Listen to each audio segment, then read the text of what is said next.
ಏನಿವತ್ತು ದ್ವೇಷ ಭಾಷಣದ ಒಂದು ವಿಧೇಯಕವನ್ನು ಮಂಡಿಸ್ತಕ್ಕಂಥ ಸಂದರ್ಭದಲ್ಲಿ ನನಗನ್ಸುತ್ತೆ ಸಾಮಾಜಿಕವಾಗಿ ಮುಂದಿನ ಪೀಳಿಗೆಗೆ ನಾವೇನು ಕೊಡ್ತೀವಿ ಅಂತೇಳಿ ಸಾಮಾಜಿಕ ಜಾಲತಾಣದಲ್ಲೂ ಕೂಡ ನೀವೆಲ್ಲ ನೋಡ್ತಾ ಇರ್ತೀರಿ.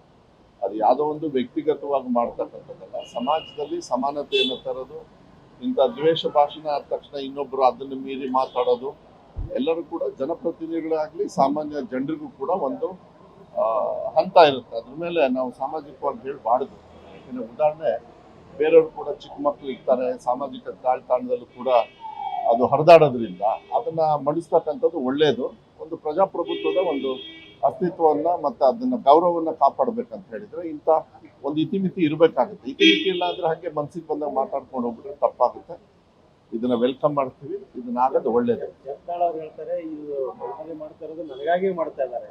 ಅಲ್ಲ, ಯತ್ನಾಳ್ ಅವರಾಗ್ಲಿ ನಾನೇ ಆಗಲಿ, ಇವನ್ ಮಾಧ್ಯಮದವರು ಕೂಡ ಕೆಲವು ಸತಿ ಸೋಷಿಯಲ್ ಮೀಡಿಯಾದಲ್ಲಿ ನೀವೆಲ್ಲ ನೋಡಿದ್ರಿ, ಭಾಳ ಕೆಟ್ಟದಾಗಿ ಮಾತಾಡ್ತಕ್ಕಂಥದ್ದು. ಯಾರೊಬ್ರು ಒಳ್ಳೆ ಕೆಲಸ ಮಾಡ್ತಾರೋ ಇಲ್ಲ ಕೆಲಸ ಸರಿಯಾಗಲ್ಲ ಬೇರೆ ಪ್ರಶ್ನೆ, ಅದನ್ನ ಭಾಳ ತೀಕ್ಷ್ಣವಾಗಿ ಭಾಳ ಕೆಟ್ಟ ಪದಗಳನ್ನು ಮತ್ತು ಸಾಮಾಜಿಕವಾಗಿ ಡಿಸ್ಟರ್ಬೆನ್ಸ್ ಆಗ್ತಕ್ಕಂಥದ್ದು, ಅದರಿಂದ ಪ್ರಚೋದನೆ ಆಗ್ತಕ್ಕಂಥದ್ದು, ಬೇರೆಯವ್ರಿಗೂ ಪ್ರಚೋದನೆ ಮಾಡತಕ್ಕಂಥದ್ದನ್ನ ಹದ್ದುಬಸ್ತು ಮಾಡ್ತಕ್ಕಂಥದ್ದು ಒಂದು ಇದಾಗ್ತದೆ. ಅದು ಬರೀ ಯತ್ನಾಳ್ ಅವರು ಅಂತ ಹೇಳಲ್ಲ, ಎಲ್ಲರಿಗೂ ಕೂಡ ಇದು ಅನ್ವಯ ಆಗ್ತದೆ. ಬರೀ ಯತ್ನಾಳ್ ಅವರು ಒಬ್ಬರಿಗೆ ತರೋದಿಲ್ಲ. ಯಾವಾಗಲೂ ಏನೇ ಒಂದು ಕಾನೂನು ತಂದ್ರೂ ಕೂಡ ಎಲ್ಲರಿಗೂ ಕೂಡ ಪ್ರಜಾಪ್ರಭುತ್ವದಲ್ಲಿ ಯಾರ್ಯಾರು ಒಳಗಡೆ ಬರ್ತಾರೆ ಅವ್ರಿಗೆಲ್ಲರಿಗೂ ಕೂಡ ಬರ್ತದೆ. ಇದು ಒಳ್ಳೇದು ಅಂತೇಳಿ ಒಂದು ಹಂತ ಬೀರಿದೆ, ಈಗ ಅದು ಬೀರ್ ಹೋಗಿದೆ.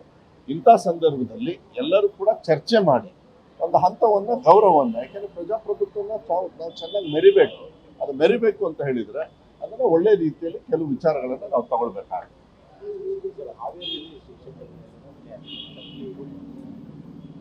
ಯಾವತ್ತಿದು ಇದು ಯಾವತ್ತು ಯಾವ ವಿಚಾರದ್ದು ಅಂತ ಹೇಳಿದರೆ ನಾನು ಹೇಳ್ತೀನಿ. ಯಾಕೆಂದರೆ ಕೆಲವು ಆಗ್ತಾ ಇರುತ್ತೆ, ಅದು ಏನು ಅಂತ ಹೇಳಿದರೆ ನಾನು ಅದ್ರ ಬಗ್ಗೆ ನಾನು ಚರ್ಚೆ ಮಾಡಬೇಕು. ಯಾವಾಗ ಆಗಿರೋದು ಮೊನ್ನೆ ಅಂದರೆ ಯಾವಾಗ? ಮೊನ್ನೆಗೊಂದು ಡೇಟ್ ಇರುತ್ತಲ್ಲ. ಯಾಕೆಂದರೆ ಕೆಲವು ಆದಾಗ ನಾವು ತಕ್ಷಣ ಯಾವುದೇ ಸಂದರ್ಭದಲ್ಲಿ ಟೀಚರ್ಸ್ ತಪ್ಪು ಮಾಡಲಿ, ಟೀಚರ್ಸ್ ಮೇಲೆ ಬೇರೆಯವ್ರು ತಪ್ಪು ಮಾಡಲಿ, ಯಾವತ್ತೂ ಕೂಡ ತಕ್ಷಣ ಅವತ್ತೇ ನಾವು ಆ್ಯಕ್ಷನ್ ತಗೊಳ್ತಕ್ಕಂಥ ಇದನ್ನು ತಗೊಳ್ತೀವಿ. ಅದು ಹಳೇದಿದು, ಹೊಸದಲ್ಲ. ಅದನ್ನಾಗಲೇ FIR ಹಾಕಿ ಅದನ್ನೆಲ್ಲ ಆ್ಯಕ್ಷನ್. ಅದಕ್ಕೆ ನಾನು ಕೇಳಿದ್ದು, ಈ ಥರ ಏನಾದ್ರು ಇದ್ದಾಗ ಅವರಿಗೆ ಕೇಸ್ ಹಾಕಿ FIR ಹಾಕಿ ಪೋಸ್ಟ್ಕೊನೋ ಏನೇನು ಬರ್ತದೆ ಅದನ್ನೆಲ್ಲ ಕಾನೂನುಬದ್ಧವಾಗಿ ನಾವು ಮಾಡ್ತೀವಿ. ಅದನ್ನು ಯಾವುದೇ ಕಾರಣಕ್ಕೂ ನನ್ನ ಇಲಾಖೆಯಲ್ಲಿ ಅದನ್ನೆಲ್ಲ ನಾವು ತಡಿತಕ್ಕಂಥದ್ದು ವಿಚಾರ ಇಲ್ಲ. ಅದಕ್ಕೆ ನಾನು ಸೂಕ್ಷ್ಮವಾಗಿ ಕೇಳಿದೆ ಏನು ಅಂತ ಹೇಳಿ. ಅದು ನಾವು ಚರ್ಚೆ ಮಾಡ್ಬೇಕಾದ್ರೆ ಹುಷಾರಾಗಿ ಚರ್ಚೆ ಮಾಡಬೇಕಾದ್ರೆ, ತಪ್ಪಾಗಿದ್ರೆ ಅವರಿಗೆ ಶಿಕ್ಷೆಯನ್ನು ಒಳಪಡ್ತಕ್ಕಂಥದ್ದು ನನ್ನ ಕರ್ತವ್ಯ.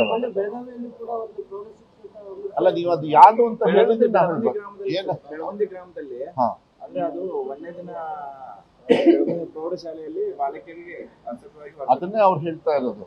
ಹಾವೇರಿದು ಅದನ್ನ ಉತ್ತರ ಕೊಟ್ಟಿದ್ದೀನಿ. ನಾನು ಹೇಳ್ತಾ ಇದ್ದೀನಲ್ಲ, ಎಲ್ಲೇ ಆಗ್ಲಿ ಈ ತರ ವಿಚಾರಗಳು ಬಂದಾಗ ಅವ್ರ ಮೇಲೆ ಆಕ್ಷನ್ ತಗೊಳ್ತಕ್ಕಂಥದ್ದು ವಿಚಾರ. ಅವ್ರು ಹಾವೇರಿದು ಹೇಳಿದ್ರು, ಬೆಳಗಾಮಲ್ಲಿ ಯಾವತ್ತು ಡೇಟು ಅಂತ ಹೇಳಿ ಅದು ಗುರುವಾರ ಆಗಿದ್ರೆ ಅದನ್ನ ಮೋಸ್ಟ್ಲಿ ಆಕ್ಷನ್ ತಗೊಂಡಿರ್ತಾರೆ. ಏನಾರು ಹಾಕೊಂಡಿದ್ದಾರೆ ಅಂದ್ರೆ ಅಲ್ಲಿಗೆ ಆಕ್ಷನ್ ತಗೊಳ್ತಾರೆ. ನಾವು ಅದನ್ನ ಹತ್ರ ಇದು ಮಾಡಕ್ಕಲ್ಲ. ನಮ್ಮ ಇಲಾಖೆಗೆ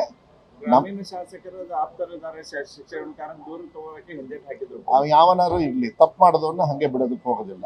ತಿಳ್ಕೊಬಿಡಿ, ಇದ್ರೊಳಗೆ ಮಕ್ಕಳು ದೇವ್ರ ಸ್ಥಾನದಲ್ಲಿ ಇರ್ತಾರೆ. ಅದು ತಪ್ಪಾದಾಗ ಅಷ್ಟು ಈಸಿಯಾಗಿ ಬಿಡೋದಿಲ್ಲ.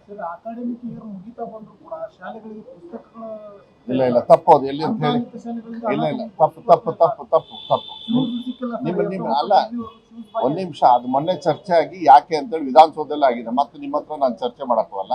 ಶೂಸ್ ಇದೆಲ್ಲ ನೀವು ಈ ಪುಸ್ತಕ ಇದೆಲ್ಲ ಇತ್ತಲ್ಲ, ಸುಮ್ಮನೆ ಹೊರಗಡೆ ಹೇಳಕ್ ಹೋಗ್ಬೇಡಿ. ಎಕ್ಸಾಕ್ಟ್ಲಿ ಎಲ್ಲಿ ಅಂತ ಹೇಳಿ, ಅದಕ್ಕೆ ಏನೋ ಒಂದು ಕಾರಣ ಇರುತ್ತೆ. ಅಲ್ಲ, ಇಷ್ಟೊಂದು ಪ್ರಿಂಟ್ ಮಾಡಿ ನಾವು ಸ್ಟಾಕ್ ಡಿಸ್ಟ್ರಿಕ್ಟ್ ಹೆಡ್ ಕ್ವಾರ್ಟರ್ಸ್ ಅಲ್ಲಿ ಇಟ್ಟಿರ್ತೀವಿ. ನೀವು ಕೇಳಿದ ತಕ್ಷಣ ಅದನ್ನೇ ನಾವು ತಗೊಂಡು ಮನೆಗೆ ಹೋಗಂತದ. ಇದೆಲ್ಲ ಹಂಗೆ ಅನ್ನಕ್ಕೆ ಹೋಗ್ಬೇಡಿ. ಪ್ರಿಂಟ್ ಮಾಡೋದನ್ನ ನಾವು 6 months ಬಿಫೋರೇ ಎಲ್ಲ ಪ್ರಿಂಟ್ ಮಾಡಿ ರೆಡಿ ಮಾಡಿ ಎಕ್ಸೆಸ್ ಮಾಡಿ ಇಟ್ಟಿರ್ತೀವಿ. 15% ನಾನು ಹೇಳ್ತಿಲ್ಲ, ನೀವು ಕೇಳೋ ಪ್ರಶ್ನೆನ ಅದಕ್ಕೇನಾದ್ರು ಉದಾಹರಣೆ ಇದ್ರೆ ಉತ್ತರ ಕೊಡ್ತೀನಿ, ಇಲ್ಲಾಂದ್ರೆ ಕೊಡಕ್ ಹೋಗಲ್ಲ. ಅದು ಕಳೆದ ವರ್ಷದ ವಿದ್ಯಾರ್ಥಿಗಳ ಪುಸ್ತಕಗಳನ್ನು ತೆಗೆದು ಈ ವರ್ಷದ ಇಲ್ಲ, ಅದು ಹಂಗೆ ಆಗಿಲ್ಲ. ಸರ್ಕಾರಿ ಶಾಲೆಯಲ್ಲಿ ಆ ತರ ಏನಾದ್ರು ಇದ್ರೆ ಕಳೆದ ವರ್ಷದ ಪ್ರಿಂಟ್ ಆದಾಗ ಸೇಮ್ ಬುಕ್ ಇದ್ದಾಗ ಕೊಟ್ರೆ ತಪ್ಪೇನಿಲ್ಲ. ಬಟ್ ಬೇರೆಯವ್ರ ಬುಕ್ ತಗೊಂಡು ಕೊಟ್ರೆ ಐತಲ್ಲ, ಅದು ತಪ್ಪು. ಆ ತರ ಏನಾದ್ರು ಅಲ್ಲಿ BJP ಅವ್ರ ಮನೇಲಿ ಕೆಲಸ ಮಾಡ್ತಾರಲ್ಲ, ಅವರಿಗೂ ಅಕೌಂಟಿಗೆ ಹೋಗಿರ್ತಾರೆ. ಫಸ್ಟ್ ಅದನ್ನ ಚೆಕ್ ಮಾಡ್ತೀನಿ ಅಂತ ಹೇಳಿ. ನ್ಯೂಸ್ ಫಸ್ಟ್ ನಿರ್ಭೀತಿಯಿಂದ ನಿಮ್ಮ ಪರವಾಗಿ.